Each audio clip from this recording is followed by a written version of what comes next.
closest thing one probably could think of to what that's like is a monk. So we both lived in temples. He did so for more years than I did, and that was in Boston, but he was traveling through. Sri Prahlada is known worldwide for leading giant kirtans in the streets with hundreds of people, if not thousands, joining in, not just the devotees, but in giant concerts in Poland in the summer. They have big festivals, and Australia, South Africa. So all these.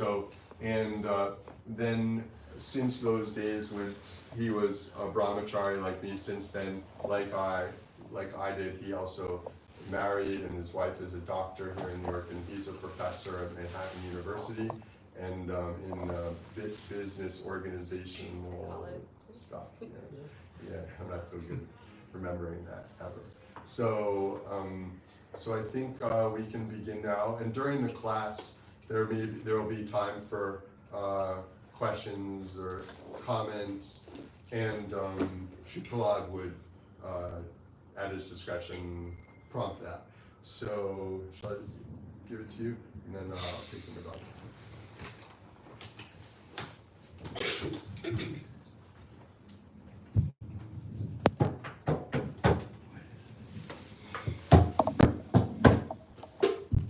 Good evening, welcome. Thank you for being with us this evening here at 26th Avenue. I grew up in Australia, and as a child I knew this address. The only address I knew in New York City, 26th Avenue. I knew it as the place where our teacher, Prabhupada, started his Western mission in 1966, 59 years ago. And so, a famous address, a small place, but a very historic place, and a place that we always feel grateful to visit, to come to share teachings, to share chanting. So we'll begin with some kirtan as advertised. I'll start with some invocations, and then we'll sing the Mahamantra, the famous Hare Krishna chant. And of course, everyone is invited to join in.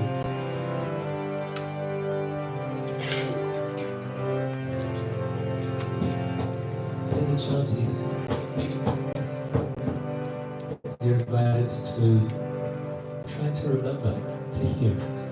Remember to hear both as you sing, and as I sing, and as others sing. The mind will wander and you'll forget to listen. Even if your voice is singing the names, singing the words, that's fine. But when you remember to come back, yes, I'm supposed to be hearing, I want to hear, I want to pay attention, and when you do, it's like a returning to the divine, a return to God. It's very beautiful. Every time your mind wanders, there's an opportunity to come back and be present again. Don't be disappointed for all the times that you disappear, wander. Be encouraged for all the times that you remember to come back and hear the chanting.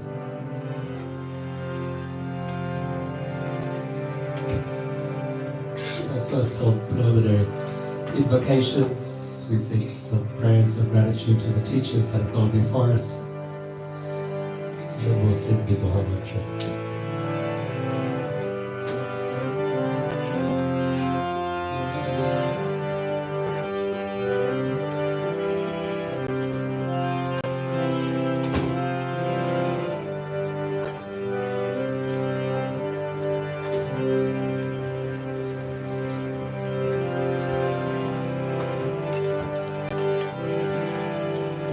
Welcome. Thank you for being with us.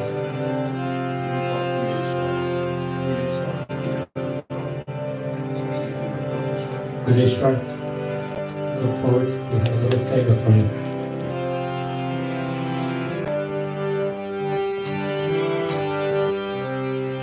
Namo Vishnu Padaya Krishna Prasaya Bhutale Shrikate Bhakti Vedanta Swami Tidamabhide Namo Vishnu Padaya Krishna Prasaya Bhutale Shrikate Bhakti Vedanta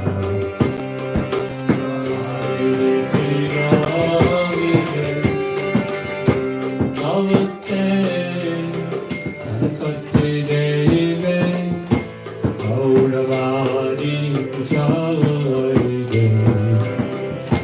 Nirvishesha, Sudhyogari, Astachari Shakari, Namaste, Saraswati Deve, Gauravani Prasade, Nirvishesha,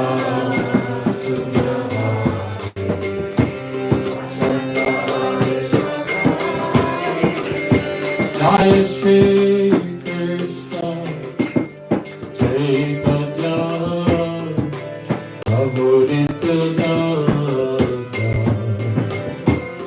Shri Advaita Gadadhara Srivasadi Gaura Bhakta Vrinda Jai Shri Krishna Chaitanya Prabhu Nityananda Shri Advaita Gadadhara Srivasadi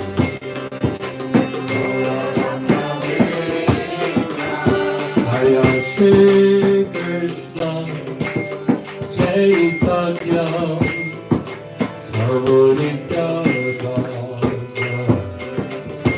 Shri Advaita Gadadhara Srivasadi Gaura Bhakta Vrinda Jai Shri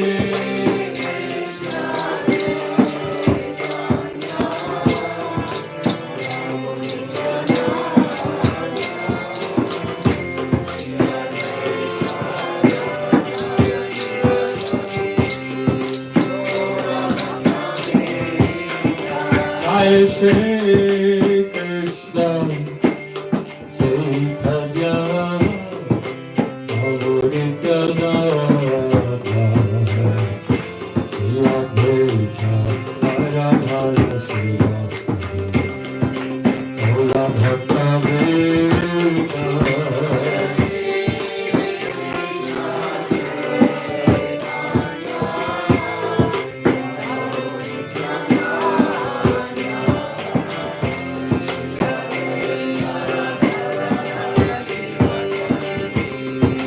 Gaura Bhakta Vrinda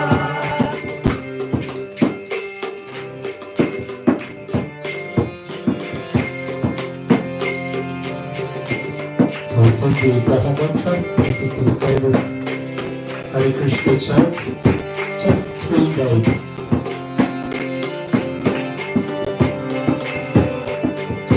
Hare Krishna, Hare Krishna, Krishna Krishna, Hare Hare, Hare Rama, Hare Rama, Rama Rama, Hare Hare, Hare Krishna, Hare Krishna, Krishna Krishna, Hare Hare, Hare Rama.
Krishna,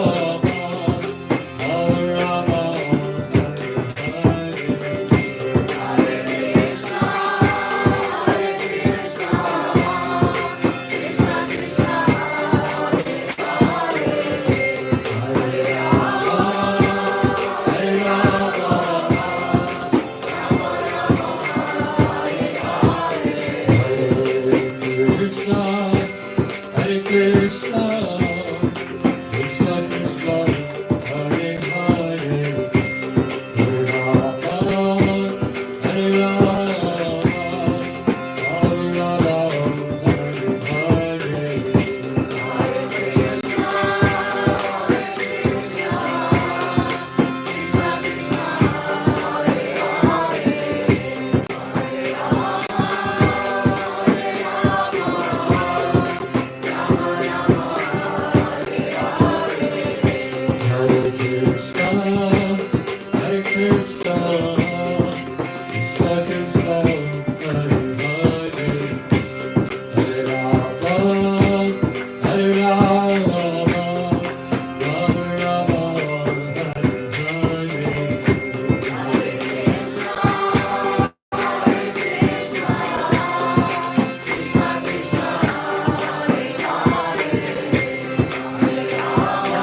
Hare Krishna, Hare Krishna, Krishna Krishna, Hare Hare, Hare Rama, Hare Rama, Rama Rama, Hare Hare, Hare Krishna, Hare Krishna, Krishna Krishna, Hare Hare, Hare Rama, Hare Rama, Rama Rama,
Hare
very much for your enthusiastic chanting.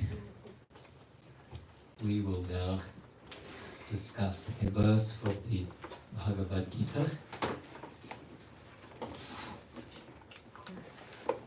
Following in the footsteps of our illustrious spiritual teacher, Srila Prabhupada, who would speak of the Bhagavad Gita at this very place, and we could hear some talks of the Gita as well. Today we are reading Bhagavad Gita chapter 8, verse 7. Yes? Yeah, chapter 8, text 7. Very good. Thank And you. that's the verse we were just talking about.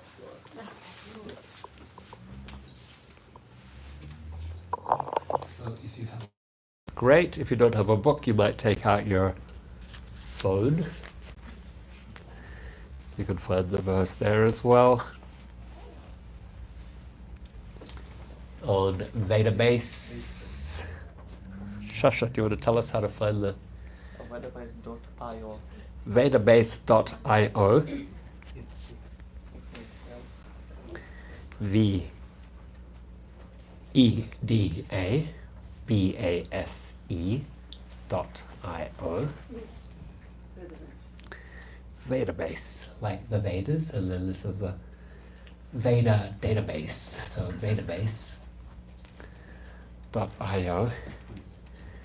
And you go through to Bhagavad Gita chapter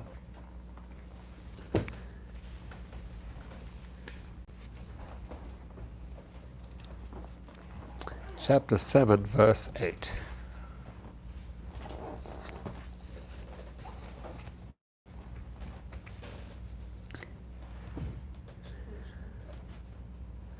Okay. Verse 8. Did we get that right? No. Subhangada, is it verse It's- 7 or verse 8? Verse 7, Prabhu. Verse 7. Is that not what I told you? It is, yeah. Oh, good. 8, 7. Yeah, I'm just confusing you all, just to see who's paying attention. 8, 7.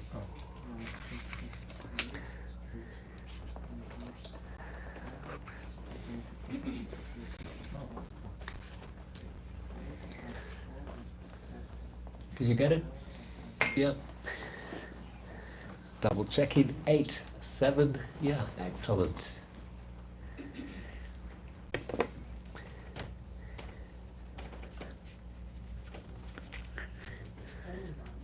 So what we're going to do is chant the verse. I will lead, you can follow.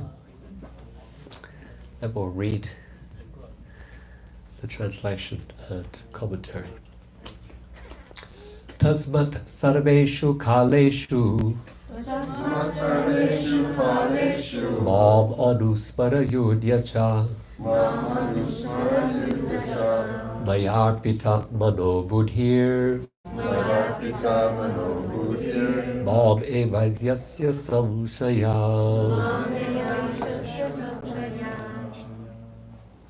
Someone else like to lead?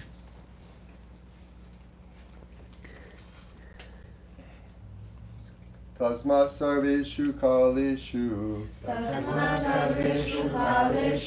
mama nusmara yudyacha Mamanusmarayudyacha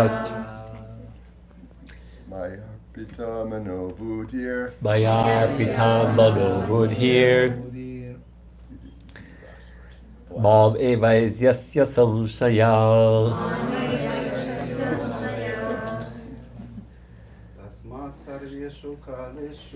Tasmat sarveshu kaleshu mamanusmarayudyacha mayarpita mano buddhir mam evasyasya samsaya. Tasmat sarveshu kaleshu Tasmat sarveshu kaleshu Mamanusmarayudhyacha Mamanusmarayudhyacha Mayarpita mano buddhir Maya pita mano buddhir Mam evasyasya samshaya. Adevasyasya samshaya. तस्मात् सर्वेषु कालेषु Tasmat sarveshu kaleshu माम् अनुस्मर युद्ध च Mamanusmara yudhya cha मय्यर्पितर्मनुर्बुद्धिर् Mayarpitam mano buddhir मामे वैशस्य संशय Mame vaishyasya samshaya. One more.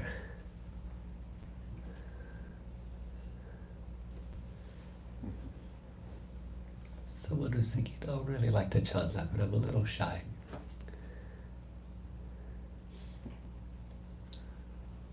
This is your nudge. तस्मात् सर्वेषु कालेषु Tasmat sarveshu kaleshu माम् अनुस्मारयत च Mamanusmara yudhya cha मयर्पितमनोबुद्धिर् Mayarpitam mano buddhir मां निवस्यसि असंशया Mame vaisyasya samshaya. Okay, who would like to read the translation? Therefore, Arjuna, you should always think of me in the form of Krishna, and at the same time carry out your prescribed duty of fighting.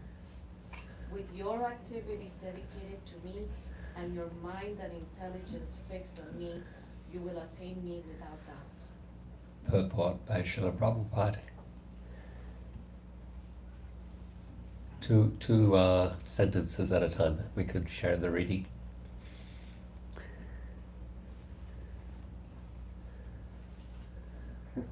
I'll start.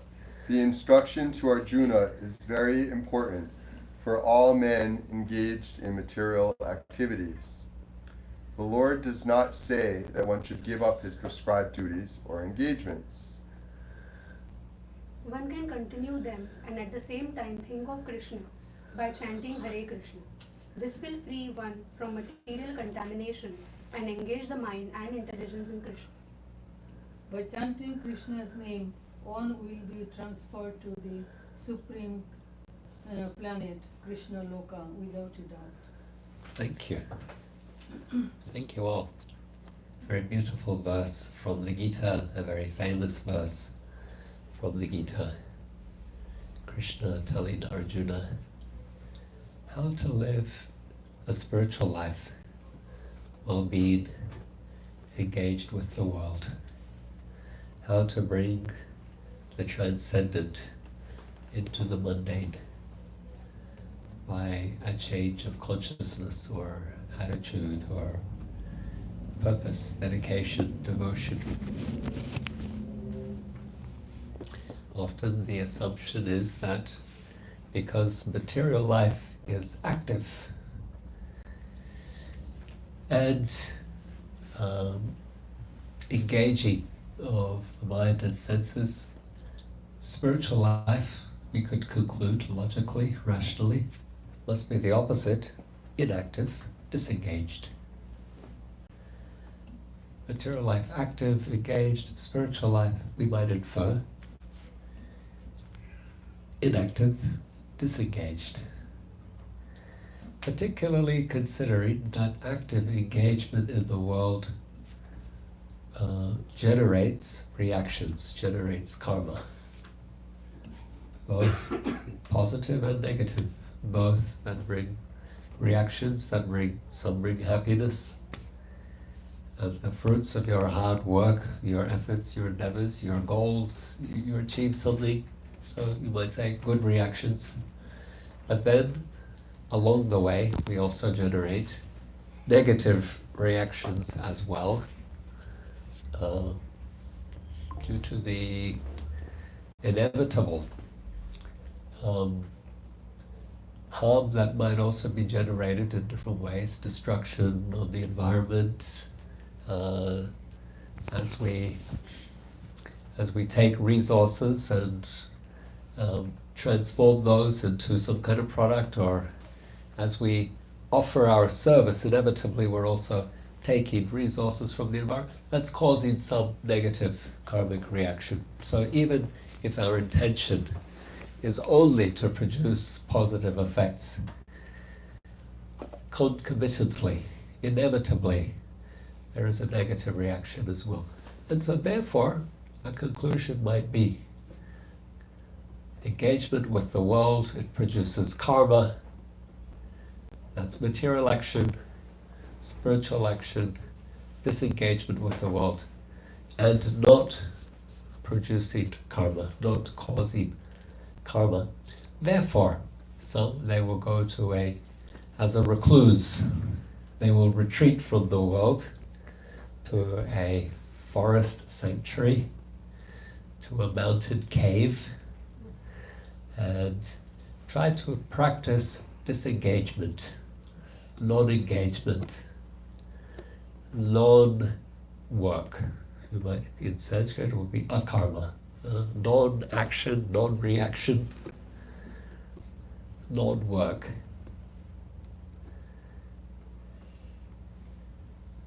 Krishna says in the Gita that is not possible. He says no one can disengage from action even for the space of a moment. Even our disengagement, our going somewhere into a forest or a cave, that's also a type of action. So Krishna says no one can refrain from doing something even for the space of half a moment. And so what he teaches Arjuna is instead to change the consciousness with which we engage in our activities. Rather than trying to renounce action, let us make it spiritual action. So the assumption, the inference that spiritual means non-action, spiritual means disengaged, Krishna challenges that in the Gita. It has its logic. Krishna is saying, better than that, you remain active, you remain engaged, but do it with a different quality of consciousness. Two people can be in the same place, doing the same thing, and experience it very differently. Two people in the same line at, I don't know, Walmart or at Whole Foods, same line, same amount of weight in their shopping bag, their basket that they're holding. One is agitated, one is disturbed. One is engaged with that environment, appreciating people, situation, context, just as appreciating the gratitude that I'm able to be here. I'm able to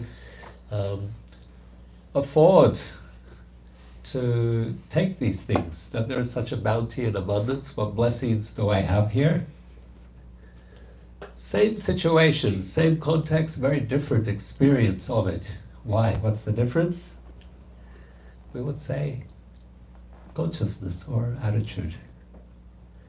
So Krishna is encouraging us to cultivate a spiritual attitude. You cultivate an attitude of devotion. So one of those people in the line waiting might be doing so, they have in their basket different items for their child. Or, so there's love there. That carrying of the basket, it is a burden of love. They may be holding items that they're going to prepare for friends, for family. So they're thinking of how they're going to make that service offering. Someone may be holding those items to give in charity. So the same actions can produce a very different result on account of a different state of consciousness. So what's Krishna telling Arjuna here in this verse? He says, Arjuna, you are a prince. You are a warrior. You should fight. That is your duty. But you have to do it with a different attitude, with a different consciousness. A very famous phrase from this verse, Mam Anusmara Yudhyacha. Mam Anusmara. Think of me, Arjuna. Think of God and fight. Fighting is a ghastly thing. Of all human activity, what is more entangling? What is more ghastly? What is more mundane, profane, material than that violence of warfare? So Krishna is taking the extreme case. Even this, Arjuna, even this, low in here, we don't need to engage in violence. We don't need to fight in the physical, literal sense of that word. We don't need to take up weapons. So this is the extreme example. Even here, Arjuna, you can engage this extreme, worst of all human action that must be performed. Even this you can transmute, you can transform, you can do with a different attitude, with an attitude of service. And that is the righteous warrior, right? The good knight, the righteous warrior, is there for fighting for a just cause, and that is glorious.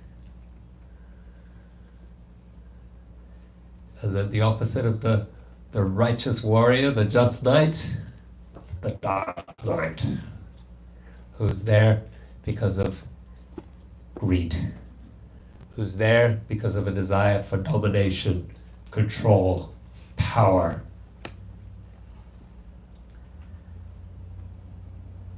So this is all, and also in this sense then Arjuna is like an archetype, the good, righteous warrior that we ought to be in the world. Our fight, if we are to fight, let it be the good fight, a just fight. Standing up for what is right, representing what is right, what is good, what is true, what is just. Don't be the dark knight trying to dominate, control, to suppress, to manipulate, to cheat. Because that isn't offered. The work that Arjuna, the fight that Arjuna undertakes, that can be offered. Krishna says, you do it thinking of me. The other, the dark night, that is not an offering that Krishna will accept. So the counterpart, who is Arjuna to fight against? That's Duryodhana.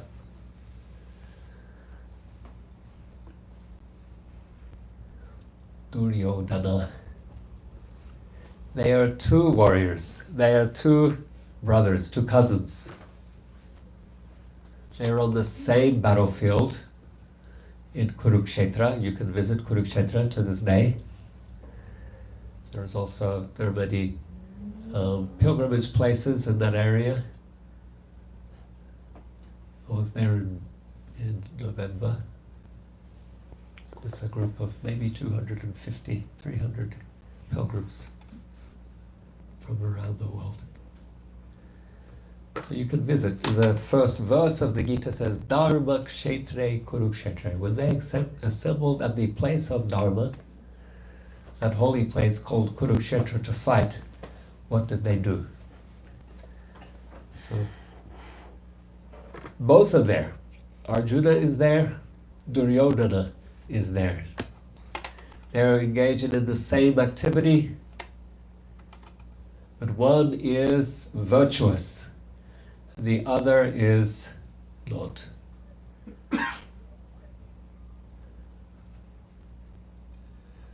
The other represents irreligion. non-virtue, that is vice. One is virtuous, the other is vicious. Is that the antonym here for virtue? Than vice, right? So virtuous, vicious.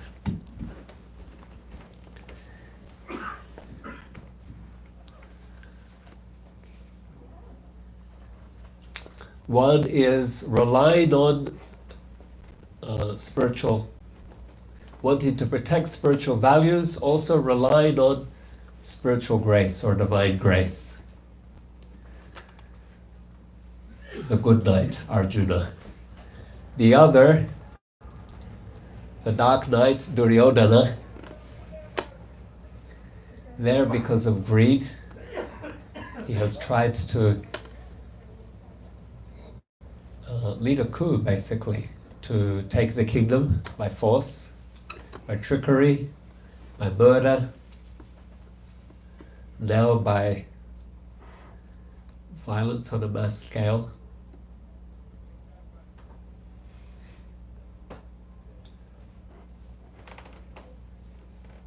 So, yeah, they're in the same place, doing the same thing, but the consciousness is very different. There's a story told in the Mahabharata that before this war,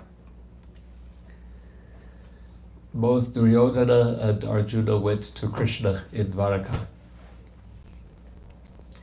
And they wanted to ask him to join their side in the fight. Basically, they wanted Krishna's army. Well, at least that was the attitude of one of them. And so Krishna's resting, and he wakes up and he sees Arjuna first. Oh, Arjuna, you're here. What brings you here? Because Arjuna was standing at the foot of his bed. So he woke up, he looked, saw Arjuna at the foot of his bed.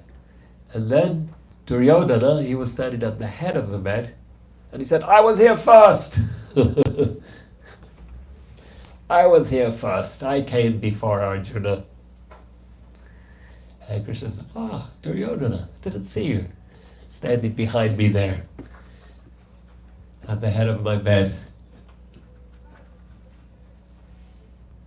What can I do for you? And they said, Krishna, this war is about to take place. We want you on our side.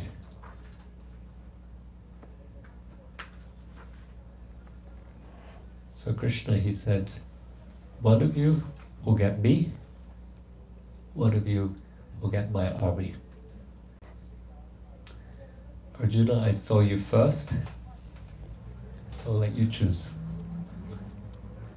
You get first choice. Duryodhana said, that's not fair. I was here first. Krishna said, yeah, but I saw him. I saw him at the foot of my bed. So we'll let Arjuna choose, me or my army. Arjuna said, Krishna, I choose you. And Duryodhana was very happy. Arjuna, you fool. I have the army. Even Krishna said to Arjuna, Arjuna, you sure you didn't make a mistake there? You have me, but one of the Krishna's conditions was, I won't fight. You can have me, I won't fight. The other of you will get my army. Duryodhana was very pleased. Why? Because he was thinking things from material calculation. He had the material, by material calculation, he made the right choice. He had all the weapons. He had all the soldiers. But Arjuna made his choice based on spiritual calculation. If we have the grace of God, what is impossible? With the grace of the divine, the lame can cross over mountains. With the grace of the divine, the dumb can recite eloquent poetry. With the grace of the divine, the blind can see the stars at night. What is impossible for one who has divine grace? That was Arjuna's calculation.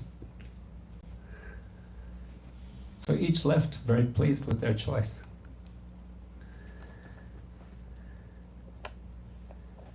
So Krishna, he said, I'm not going to fight in this war between you cousins. So then Arjuna, he says, okay, you're with me, I have you, but you're not going to fight. What will you do? Krishna said, I will be your, you can see here on the front cover of this book, I will be your chariot driver.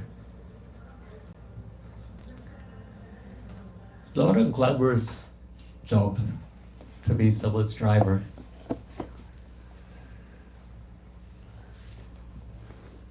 Yeah, what's the wage of a driver or a chauffeur versus the person being driven, right? So not a glamorous role. Krishna, he's a prince, he's a king, he's God, but he's taken this servile role.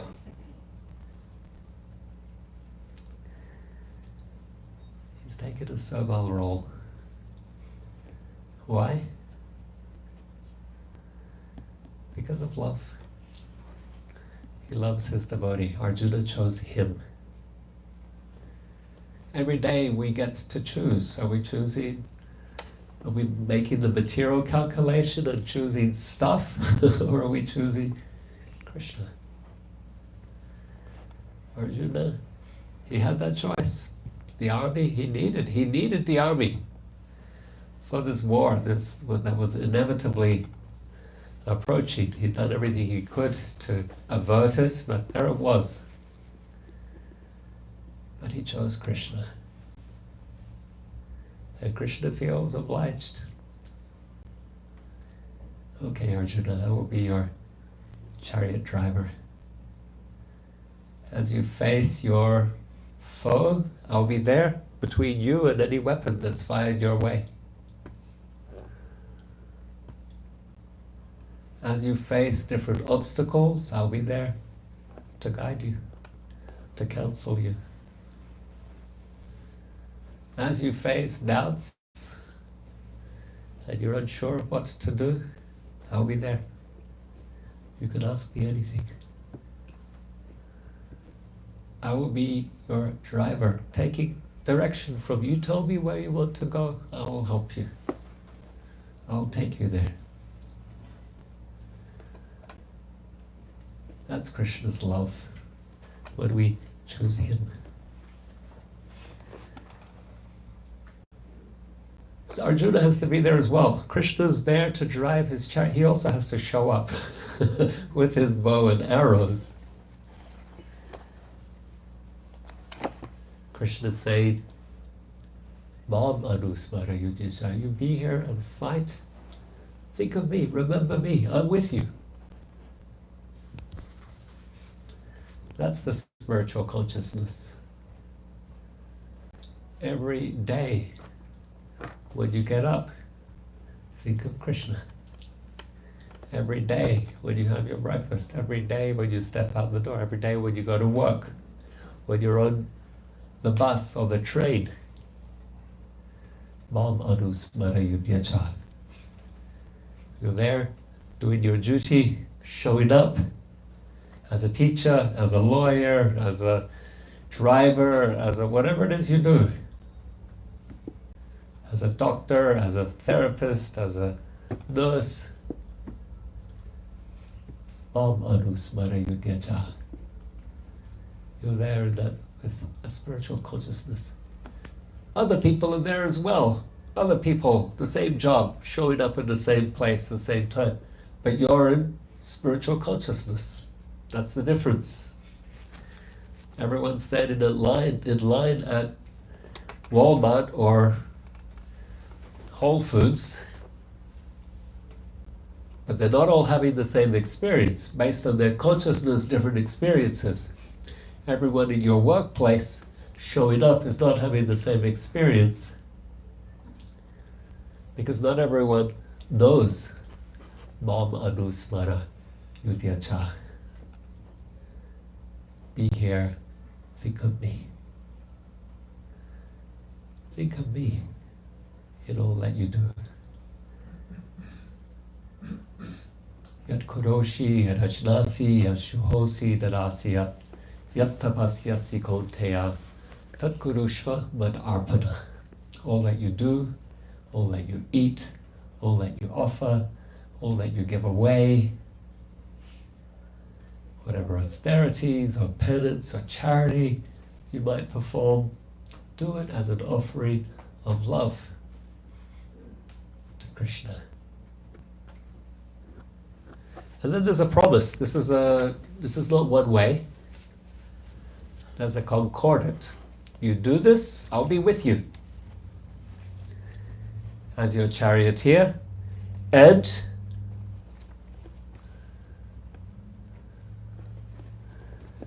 there's a concordant being made here, or being promised. What can you expect? 8, 7. You do your part, I'll do my part. What does Krishna say?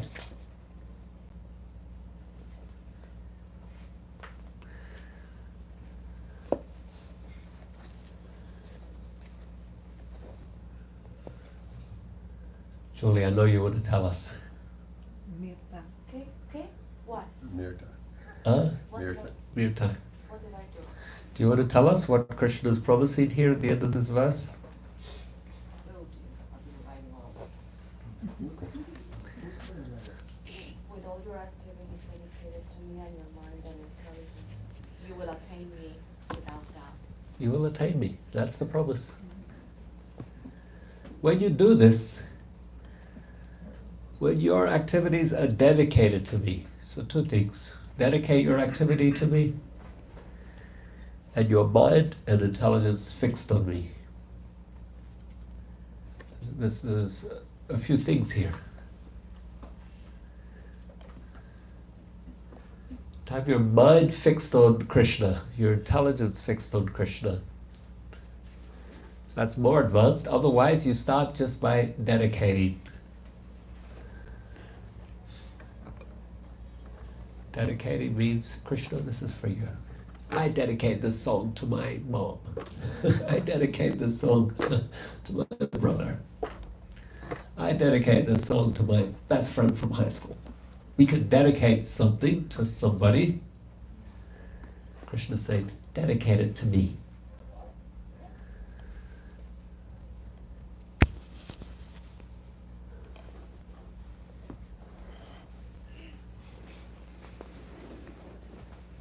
Some things, they are inherently devotional. When we sing Krishna's name, it's inherently devotional by its own nature. The name and the named are transcendental. When we paint Krishna's form, it's spiritual. When we read the Bhagavad Gita, inherently, these are spiritual acts. By their own nature, Svarup. Their Svarup is to be spiritual. Other things we make spiritual by association. You're a musician, you play guitar. In kirtan, it becomes a spiritual act. You're a cook, you enjoy cooking. You cook food and offer it to Krishna. That act becomes spiritual by association.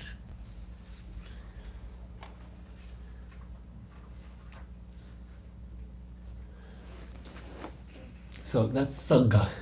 Some things are devotional by their own Svarup, by their own nature. Other things are devotional by their association, Sangha. And other things still, we make them devotional by our dedication. We say, this is my offering. I dedicate this.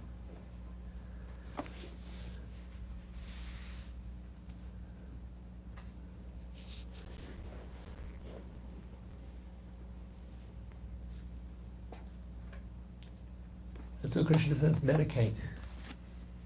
by dedicating your activity to me, that's an easy thing.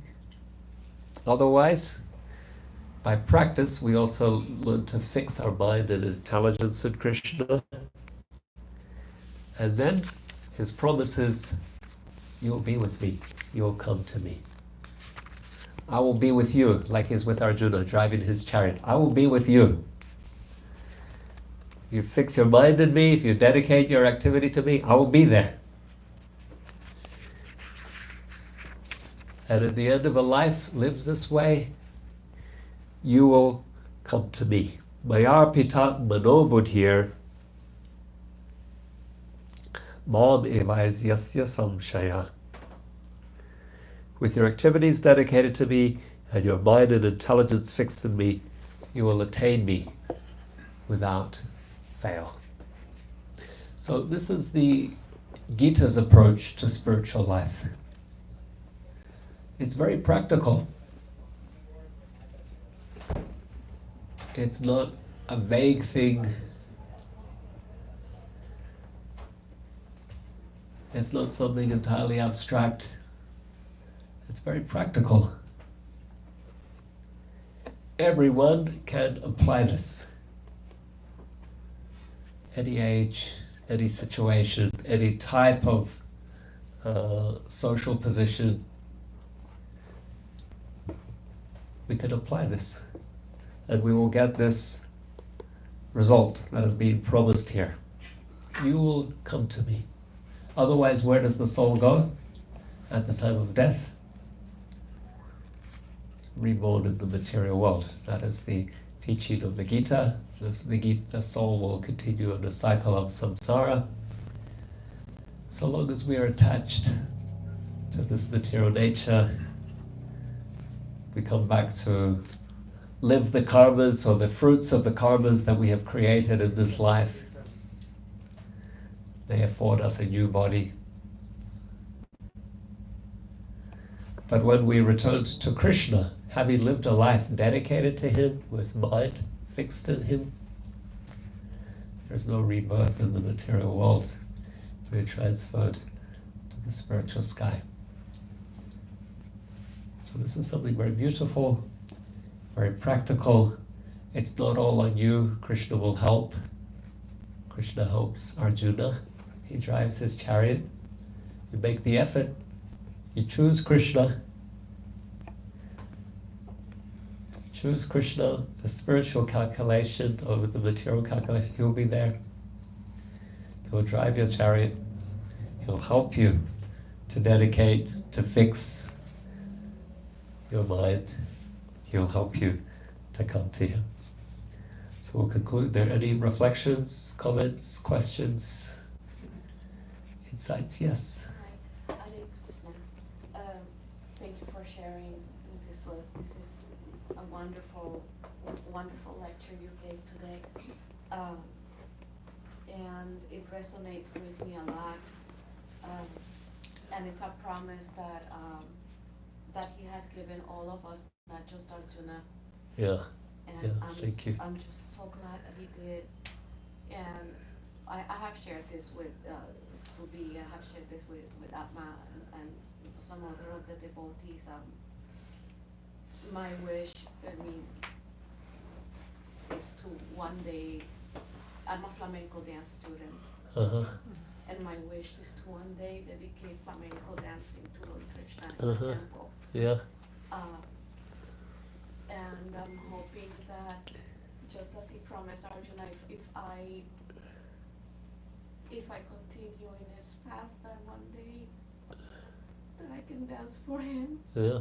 that I can dance sevillanas for him, that I can dance a guajira for him, all flamenco, like a flamenco night for Lord Krishna. Right. Yeah. And that's like my wish before my life is over in this lifetime, that I can dance for him. Thank you for sharing that. Yeah, that's beautiful. Dedicate that for him. And just to hear his name is, I don't even have to say it out loud. Yeah. All I have to do is think Krishna, and I immediately feel his presence. Right. Yeah. Thank you for that. And let me tell you something. No, that's fine. But it's a wish that I have, it's a longing that I have, that I hope, and I pray that he allows me to do that. Yeah. Sorry, I don't mean to get so bad. I'm Yeah. sorry, I apologize. Nothing to apologize for. Let me just tell you one thing, and that is that you don't need to wait for your dance to be in a temple to offer it to Krishna. You can offer your flamenco dance to Krishna anywhere, anytime. As you're learning in the dance studio, you can also offer that. But I want it to be perfect for him. I want it to Of be course, like, yeah. I just want it, like dancing for a king, that's Uh-huh. what I want. Yeah. I'm So, sorry. yeah, you know in the temple in Puri, Jagannath temple, Mhm. they have a special dance form called Odissi. They dance for the deity, for Jagannath. And other places in South India, some temples, they also dance for the deity. They dance Bharatanatyam. Mhm. Mhm. In Vrindavan, or North India, there were storytellers who told the stories of the Bhagavatam. They were called Kanaks. And over time they added gesture to their narrations, and their gestures became a dance form called Kathak. Yeah. So, yeah, Krishna's culture and service is intricately associated with different dance forms. Why not flamenco as well? One of his names is Natambhara. Natambhara means he is a great dancer. Please. Oh, thank you. I just wanted to share, I'm really grateful to be here. And I really appreciated the joyful nature of this meeting and celebration.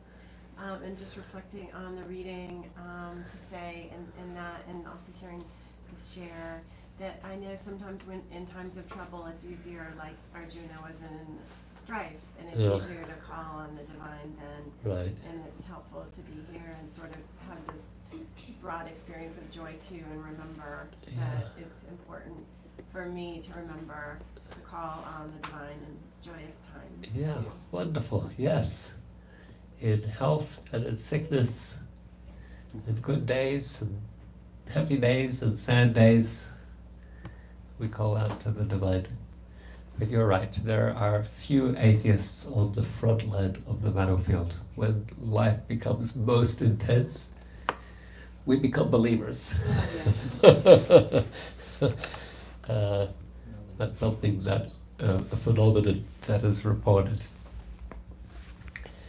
But yes, important to remember to call upon the divine in good times as well, when we are well and healthy and wealthy. Might be harder to remember, and so even then it will be maybe even more appreciated. That despite, and that's what we want to cultivate, even when we, so bhakti or devotion means we're calling on the divine without a desire for something in return or exchange. That's love. And so calling upon a friend, a beloved, someone who is loved by us in hardship, that's appreciated. Like if you're in trouble and you call on a friend, then you say, or your friend will say, of course. Or if you know that your friend is struggling and they call, you say, yeah, I'm here. So Krishna appreciates it when we call on him in our struggles. But a friend should, we want to call on our friends, and we want our friends to call on us in their times of celebration, and to share their happy moments with us as well. So thank you for reflecting that. Yes. I guess I just had a question about the nature of Krishna consciousness. It seems to me that some acts would, at least from a logical point of view, be less compatible with Krishna consciousness. Like, for example, if you are like a righteous warrior and you're fighting, it's hard for me to imagine that you could actively think of Krishna as you're, taking out your anger on the enemy, right? Because I mean, if you're going to be an effective warrior, you've probably got to be in a certain mindset, right? Ready to defend and act aggressive. So, is it like maybe you make a note, like a mental note, like every 5 minutes? Yeah. So I was just wondering about what it means to, even in the case of having to do something, which does seem like an intense, struggle for life, kind of aggressive action. Yeah. How does one maintain Krishna consciousness when your duties are of that nature? Yeah, thank you for that. So one is that you will dedicate it before a sankalpa. You'll set an intention that let me do this as an offering, even as I forget to remember, as I get caught up in the activity. Let it be as an offering. We might do that before and after as well. Can be helpful. The beginning of the day, the end of the day. If that's the nature of the work, or maybe our consciousness as well. So it helps to dedicate. We spoke about that a little in the talk. Some activities are inherently Krishna conscious. Others, by association, they become Krishna conscious. Others, by proclamation or dedication, we make them as an offering. So then that also suggests, so some people, they're fortunate, their day can be surrounded by very devotional type activities. A monk, a priest, they have that luxury where their day is apparently all transcendent, divine. Others of us may not have that. And so we have a bigger challenge. And when there is a bigger challenge, there's also more grace available. That's also there. So sometimes the priest who has all the opportunity might not actually take advantage of it because, well, it's all there. So they might take it for granted. And the one who has less opportunity or facility to remember the divine, they're very aware of that and very conscious of it, so they actually make more effort and they receive more grace. There are lots of stories like that. Okay. That illustrate that idea. Yeah, I can tell from your tone. Yeah. There must be many stories. Right. Yeah. Yeah. Thank you. Thank you for that. So yeah, some are more favorable, some are not as favorable. Nonetheless, it also comes down to our consciousness. Yeah, then we can take advantage of that. Thanks. Yeah, thank you. Yes. So I do not have a question per se, but excellent question that Prabhuji asked. So on that, I somehow remembered one incident which one of the devotees had shared in our common satsang. So she is based on Krishna, and her entire family is in Krishna consciousness. So she was talking about her mother-in-law, Yeah. who had taken up Krishna consciousness since many years. Yeah. And she was a avid reader. She used to chant 16 rounds every day. And And once she fell ill, and I think it was a terminal stage of her life. And during that time, she was admitted to the hospital, and she used to be very sad because she couldn't complete her rounds, chanting, because she was unable to. She had become very weak. Yeah. And she used to be very sad and talk about the same thing over and over again to everyone who used to come to meet her. So that I'm not able to complete my rounds, I'm not able to hold the beads in my hand. So those were her issues that she was facing. Later on, when it was almost like in her deathbed, she was kind of leaving the body.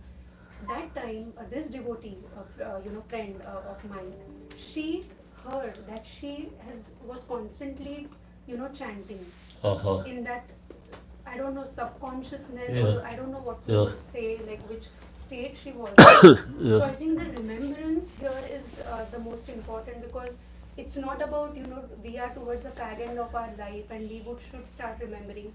But I think it is the conditioning of the mind, and that probably is required to reach that stage of continuous remembrance. You're absolutely so I think right. that Yeah. example she shared, that Very good. your question made me remember that. Yeah, Thank you, Prabhuji, for yeah. the amazing lecture.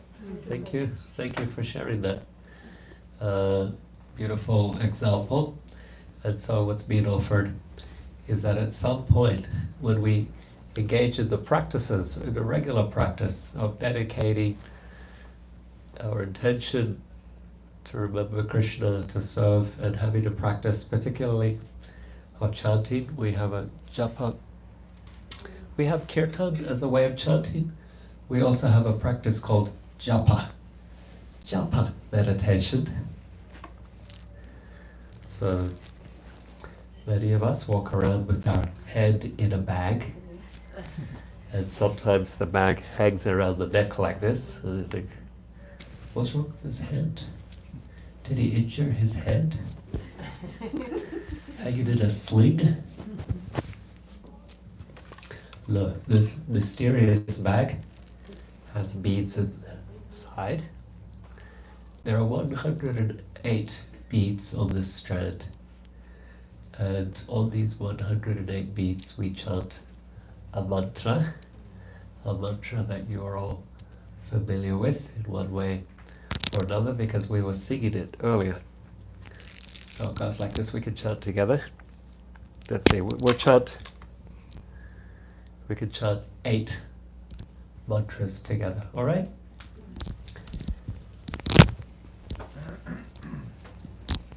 Yeah, look at all of you, like sitting down, becoming present to chant. That's beautiful. Hare Krishna, Krishna Krishna, Hare Hare. Hare Rama, Rama Rama, Hare Hare. Hare Krishna, Krishna Krishna, Hare Hare. Hare Rama, Rama Rama, Hare Hare. Hare Krishna, Krishna Krishna, Hare Hare. Hare Rama, Rama Rama, Hare Hare. Hare Krishna, Krishna Krishna, Hare Hare. Hare Rama, Rama Rama, Hare Hare. Hare Krishna, Krishna Krishna, Hare Hare. Hare Rama, Rama Rama, Hare Hare. Hare Krishna, Krishna Krishna, Hare Hare. Hare Rama, Rama Rama, Hare Hare. Hare Krishna, Krishna Krishna, Hare Hare. Hare Rama, Rama Rama, Hare Hare. Yes, I know you want to keep chanting, right? For now, just 8. There are 100 more mantras like that to be chanted on these beads. And every day you can make a commitment to Krishna. I will chant 1 time around my beads every day. Or I will chant 2 times around the beads every day. Or 3 times or 4 times. We have these little beads on the side that we count. Every time we chant around the beads, we pull one of these little beads down on the side. And usually, so I have 16 of these little beads to pull down every day. But whatever it is, some chant 32 every day. Some chant 64 every day. My parents chant 64 times around the beads every day. They are retired. And when I call home, they basically Hare Krishna, Hare, and they're chanting. That's their job these days. It takes a good portion of the day. So, yeah, when you do though, when you chant like that, 2 rounds a day, 4 rounds a day, it starts to become, I always say, you start chanting the mantra, and at some point, the mantra starts chanting you. It just stays in your consciousness, and you go throughout the day. You might be teaching, you might be driving, you might be whatever it is that you do. You'll have the mantra there in the back of your mind. Much easier to remember Krishna when you have a practice like that. The chanting just becomes, it's there in the background, in your consciousness. And then, as you were saying, over time, you start to see the world not at a surface level, you start to see the world philosophically. So you'll be on the street and you're seeing Krishna, actually. You'll see Krishna present. You're experiencing Krishna in your interactions with people. You're seeing the teachings of the Gita. You'll see different people. You'll see child, middle age, youth. You'll see old age. You'll see all of these things that the Gita says, but you just see life like that. So there's like a different level of seed. Not surface level, but deeper seed. Basically, Bhagavad Gita seed. And you, Krishna is with you all the time. The chanting is there all the time. That comes with the practice.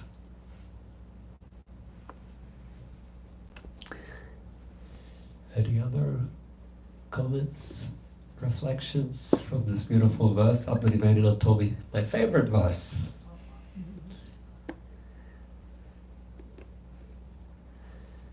He said, this week we'll be discussing my favorite verse.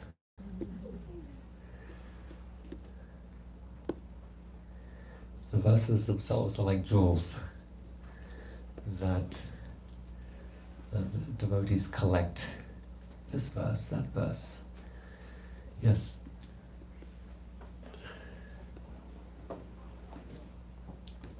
So again, the Krishna is saying in this verse that one should do one's duty. In the case of Arjuna, in the Bhagavad Gita, it's fighting on a battlefield for a righteous cause. But Krishna is saying to Arjuna in general, one should do one's duty while thinking of God, Krishna, in this case. That's how Krishna is explaining who is God. So my question is how to understand then that for some persons the right duty to do is not the duty like that, like for a fighter fighting, or for a lawyer lawyering, or for a teacher teaching, but there's some persons who are a priest or a monk, and instead they are just all the time they're talking, they're nonstop thinking of Krishna, talking about Krishna exclusively without doing that simultaneous with something else. That's what they're doing directly.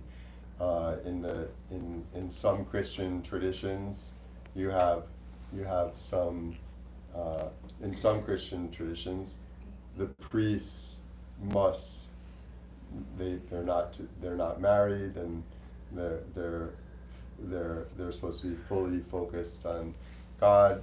In some Christians, the opposite. They're ministers, and they have their family and their jobs. And I have some colleagues who I work with. They're very strict in their in the practice within Judaism, and for them, they have some idea what I'm up to, and they say, well, you're supposed to be, from our perspective, you're supposed to be having a family and working. That's the right thing to do for God. And then of course within our tradition, this is what we're preaching.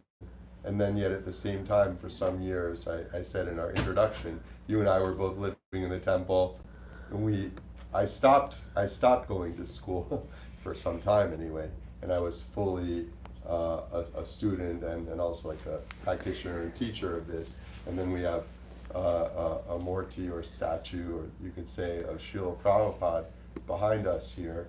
And when he had lived his life as a family man and a businessman, and then later on he gave that up and he was exclusively living in a renounced fashion and always teaching others about Krishna while practicing, without doing some other kind of duty while thinking of Krishna. So can you help reconcile this for me? Yeah, thank you. Thank you for the question.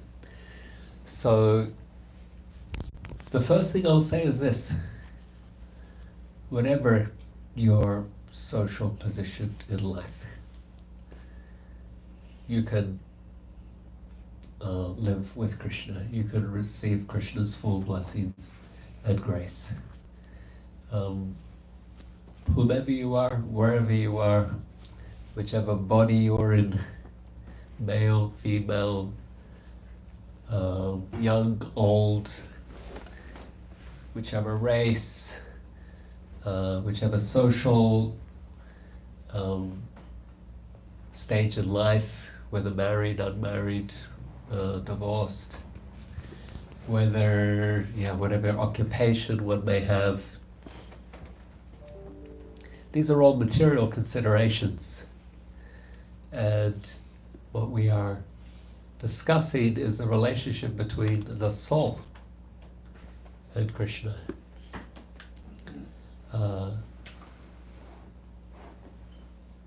That's my immediate response. Now, different people, we find ourselves in different positions, situations, and different times in life. And generally there's some need that's there. We get a job because there's some need. We get into a relationship because of there's some need or desire. So whatever that need, ultimately the need of the soul is, the search of the soul is for that loving relationship with Krishna. But in the meantime, we have these bodies: male body, female body, younger body, older body, middle-aged body, Australian body, American, Indian, African, whatever it is. So we have different bodies that have different needs at different ages or stages in life. None of that need be an obstacle to a spiritual life, to a spiritual practice.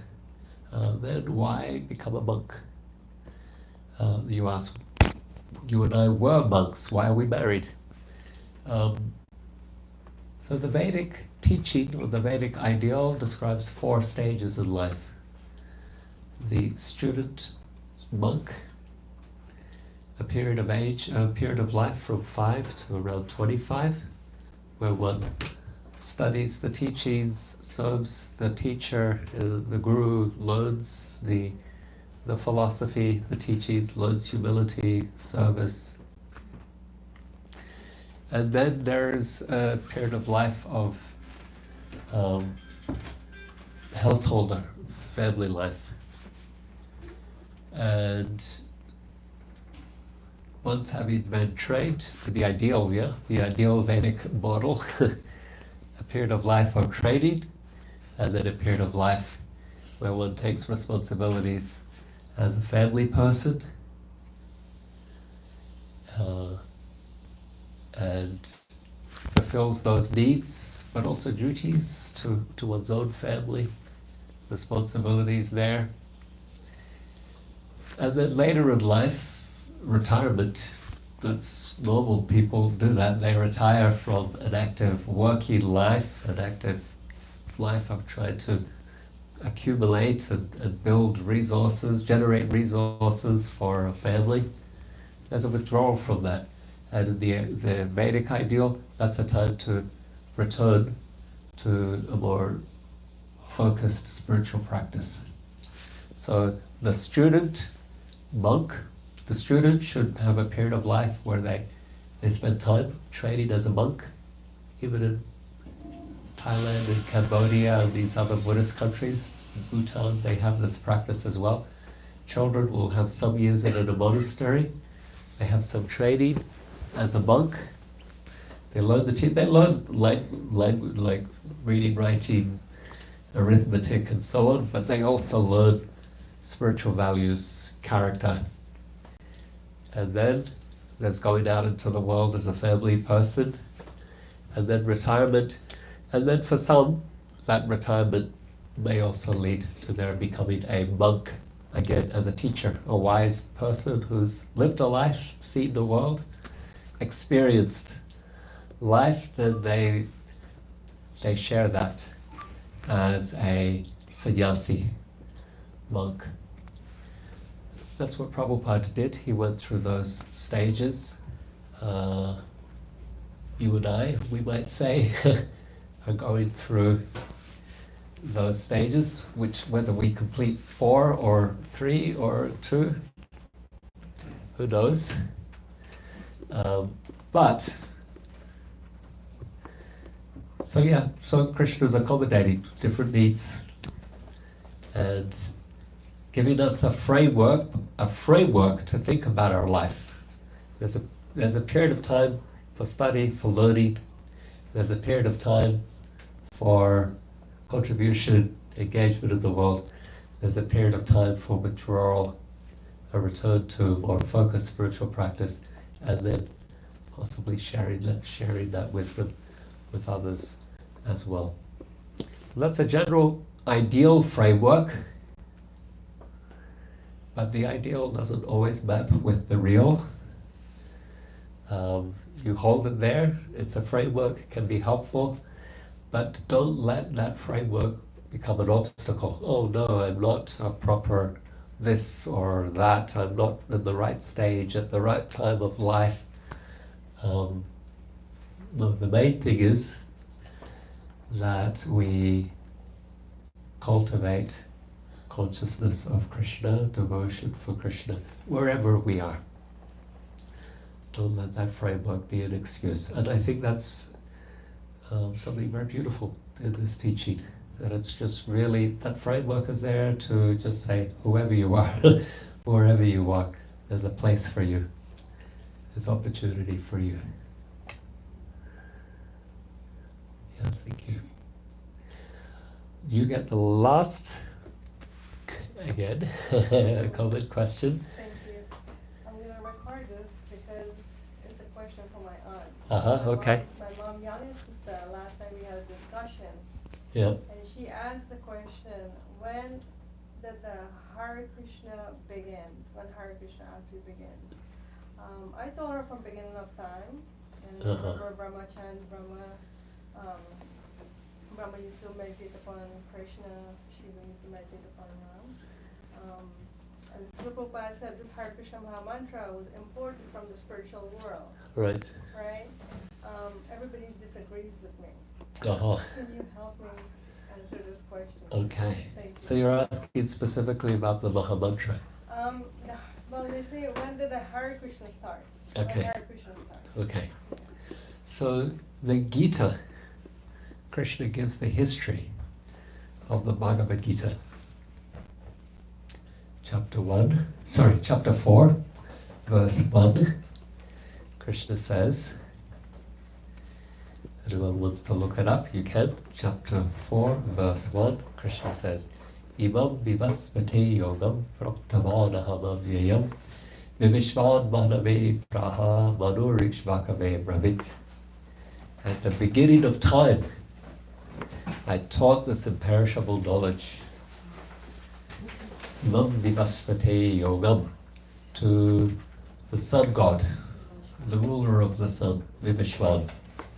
Vivishvan manave praha. Vivishvan taught it to Manu, the father of humankind, mankind, humankind. Manu taught it to Ikshvaku, and then he says, Evam parampara praptam. In this way, since the beginning of time, these teachings have been shared from one teacher to their student in the chain of disciplic succession. So, if we are to ask when this teaching began, it has began from the beginning of time. Prior to time, this teaching was there. Krishna, Arjuna, he hears this, and he says, Krishna, how is that possible?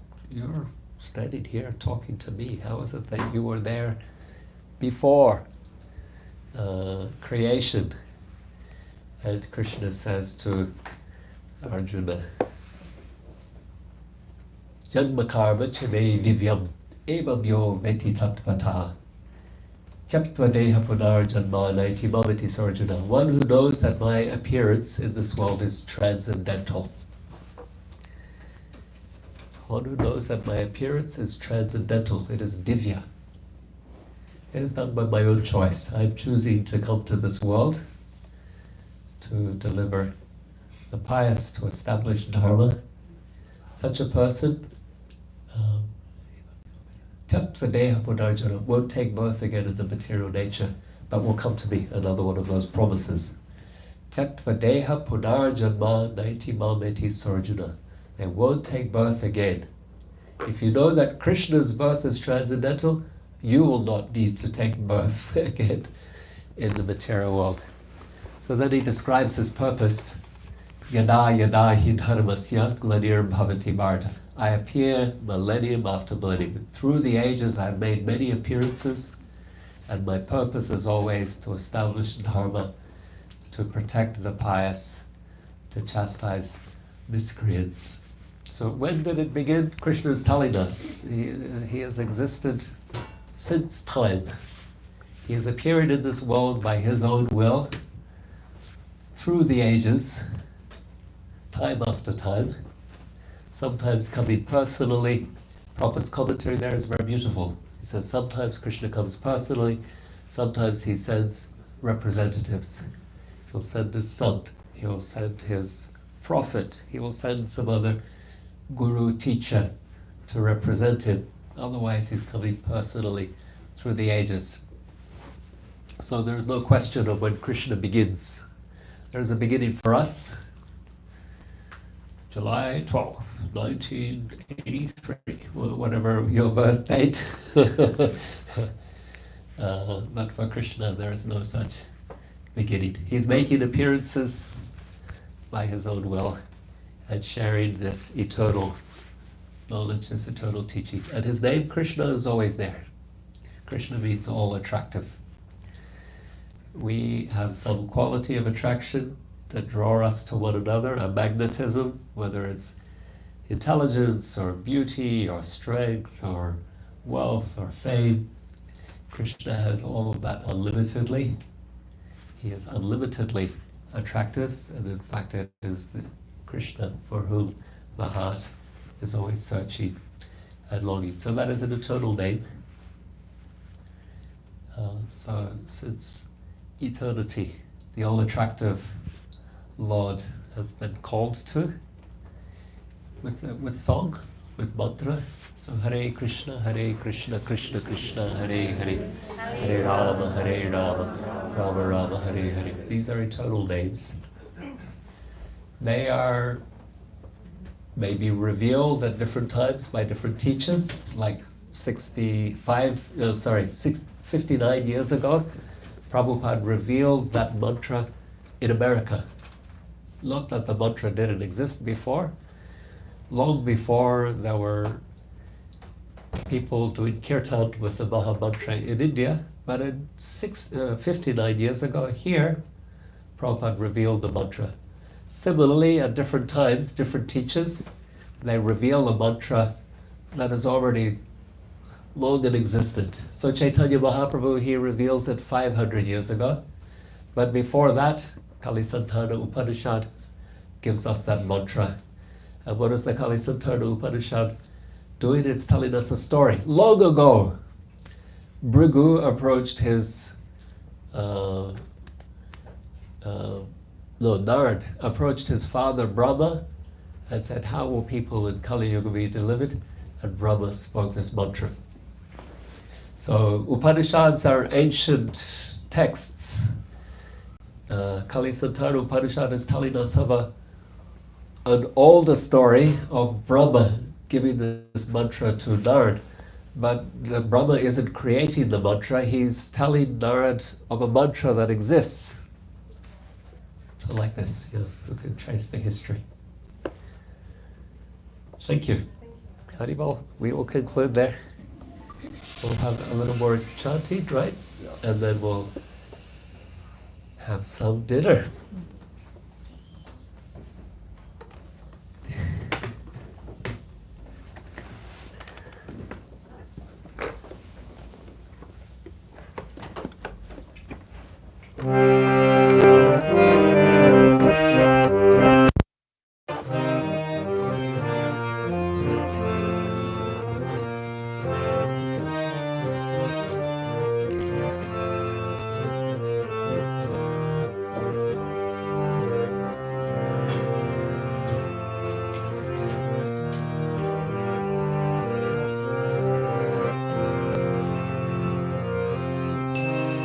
Hare Krishna, Hare Krishna, Krishna Krishna, Hare Hare, Hare Rama, Hare Rama, Rama Rama, Hare Hare, Hare Krishna, Hare Krishna, Krishna Krishna, Hare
Krishna, Hare Krishna.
Prabhupada King.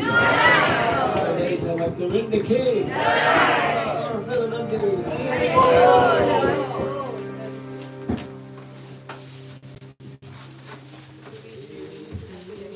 Hare Krishna. Hare Krishna. How are you all feeling?